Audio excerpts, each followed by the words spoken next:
আসসালামু আলাইকুম প্রিয় viewers, welcome to SAP news. Subscribe করুন এসএপি নিউজকে এবং নতুন খবরাখবর পেতে পাশে ঘন্টার উপরে ক্লিক করুন। মালয়েশিয়া সরকার কয়েকবার দেশটিতে অবৈধভাবে বসবাসরত শ্রমিকদের বৈধ হওয়ার সুযোগ দিলেও এখনো হাজার হাজার শ্রমিক বৈধ হতে পারেননি। এ সকল অবৈধ শ্রমিকের ভাগ্য নির্ধারণে আজ বৃহস্পতিবার বৈঠকে বসছেন নীতি নির্ধারকরা। ফলে দেশটিতে কর্মরত বিভিন্ন দেশের শ্রমিকদের ভাগ্যে আসলে কি করতে পারে তা নির্ধারণ হতে পারে এ নিয়ে কমিউনিটির মধ্যে চলছে গুঞ্জন। কমিউনিটি নেতারা বলছেন, বিপদগ্রস্ত বাংলাদেশিদের পাশে সবার আগে বাংলাদেশ সরকারকে এগিয়ে আসতে হবে। দেশটিতে চলমান সংকটে সরকারি বেসরকারি পর্যায়ে কারো বসে থাকার সুযোগ নেই।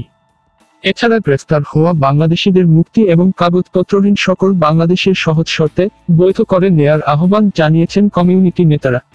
হাইকমিশনের সংশ্লিষ্টরা বলছেন, যারা প্রতারণার শিকার হয়েছেন এবং অবৈধদের বৈধতার আওতায় নিয়ে আসতে দেশটির সংশ্লিষ্টদের সঙ্গে যোগাযোগ অব্যাহত রয়েছে। ব্যাপক ধরপাকড় অভিযানের মধ্যেই আশার আলোর দেখা মিলল মালয়েশিয়ার সাবাহ প্রদেশ। এখানে অবৈধভাবে অবস্থান করা বিদেশি শ্রমিকদের মধ্যে ইন্দোনেশিয়া ও ফিলিপাইনের নাগরিকদের বৈধ হওয়ার সুযোগ রয়েছে। এই দুই দেশের অভিবাসীদের বৈধ হওয়া শুরু হয়েছে চলতি মাস থেকে, শেষ হবে আগামী 30 সেপ্টেম্বরে। নামমাত্র ফি দিয়ে অবৈধদের বৈধ হওয়ার সুযোগ দেওয়ার কারণে অবৈধ অভিবাসীরা এই সুযোগ গ্রহণ করবেন বলে সংবাদমাধ্যমকে জানিয়েছেন সাবাহ প্রদেশের মন্ত্রী। গত বছরের 31 আগস্ট থেকে ব্যাপক ধরপাকড় অভিযান শুরু করে দেশটির অভিবাসন বিভাগ। গ্রেফতার করা হয় হাজার হাজার অবৈধ অভিবাসীকে। চলতি বছরেই গ্রেফতার করা হয় প্রায় 14,000 বিভিন্ন দেশের প্রবাসীকে, যার মধ্যে বাংলাদেশি রয়েছে 3,500-এরও অধিক। একাধিক সূত্র জানিয়েছে, সাবাহ প্রদেশের পর মালয়েশিয়া জুড়ে চলতে পারে অবৈধদের বৈধ হওয়ার সুযোগ। এবারের অবৈধদের বৈধ হওয়ার প্রকল্পের কিছু কিছু সেক্টরকে উন্মুক্ত করতে পারে সরকার।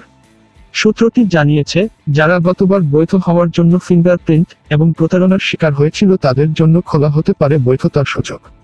এ সুযোগের আশায় প্রহর গুনছেন দেশটিতে বসবাসরত অবৈধ অভিবাসীরা। এদিকে গত বছরের আগস্ট মাসে বিদেশি শ্রমিকদের নীতিমালা প্রণয়নের জন্য মন্ত্রিপরিষদ কর্তৃক একটি স্বাধীন কমিটি গঠন করা হয়। এই স্বাধীন কমিটি দীর্ঘ 8 মাস পর্যবেক্ষণের মধ্য দিয়ে প্রতিবেদন মন্ত্রিসভায় উপস্থাপন করেছে। 7টি প্রধান নীতির উপর ভিত্তি করে এই রিপোর্ট তৈরি করা হয়েছে বলে সংশ্লিষ্ট সূত্রে জানা গেছে।